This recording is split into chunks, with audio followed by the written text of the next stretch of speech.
मोहित वर्मा जी। महाराज जी, हमारे घर में हम सभी चाहते हैं कि हमारी संतान के रूप में एक महान भक्त प्रकट हो। उसके लिए हमें क्या करना पड़ेगा? आराधना खुद करनी पड़ेगी। जब तक माता और पिता भक्त नहीं होंगे, भगवान के चिंतन परायण नहीं होंगे, सतोगुणी नहीं होंगे, तब तक भक्त संतान कैसे? ये तो बड़े भाग्य होते हैं। कुलम पवित्रम जननी कृतार्था वसुंधरा पुण्यवती चाहिए।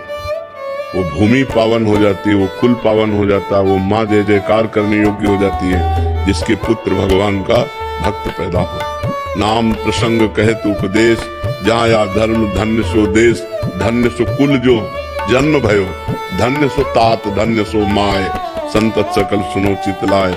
श्री हरिवंश।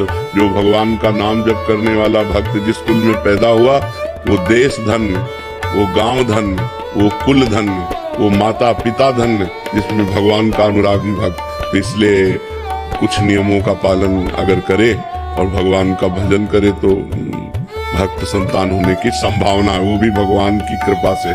पहली बात तो जिस दिन से गर्भ आ जाए उस दिन से माँ और पिता दोनों ब्रह्मचर्य रहें, पति पत्नी दोनों ब्रह्मचर्य रहें और सात्विक भोजन पावें, तीर्थों का अवगाहन करें, शास्त्र का स्वाध्याय करें, नाम जप करें और भगवान से प्रार्थना करें तो जरूर भगवान का भक्त गर्भ से प्रकट हो सकता है। दूसरा कोई उपाय नहीं।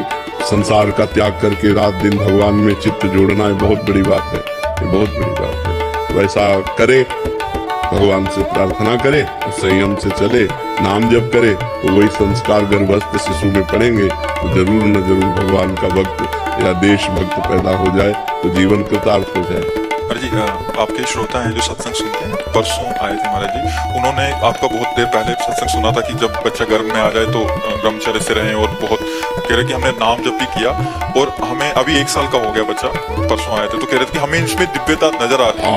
वो मतलब राधा नाम सुन के और एक उसमें सौम्यता और जहाँ भी जाता है हमें एक प्रभाव दिखता है। तो महाराज जी उसका प्रभाव कह रहे कि हमें प्रत्यक्ष मतलब महाराज जी के वचन सुन के हमने ऐसा किया और उसका प्रत्यक्ष उदाहरण महाराज जी। हमारे पिताजी बड़े भक्त थे।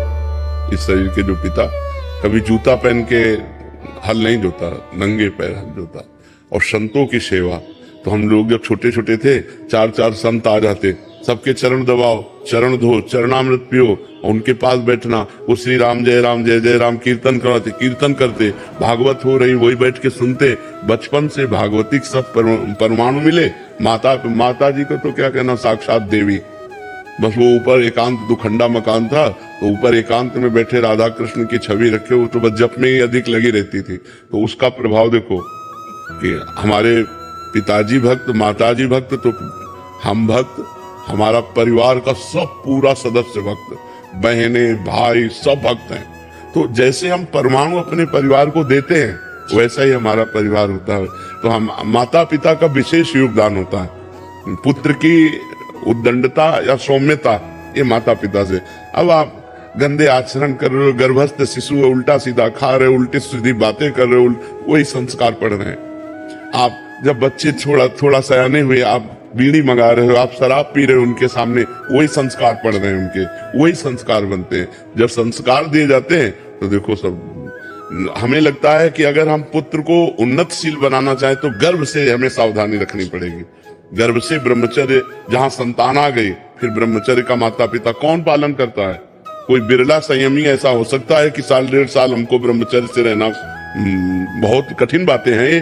तभी संतानें देखो सब कामुक प्रवृत्ति की और मन में मलिनता लिए हुए अपने माता पिता का भी अपमान करने वाली, समाज में द्रोह पैदा करने वाली, समाज में हानि पैदा करने वाली ऐसी संतानें होती है। तो बहुत सावधानी की जरूरत।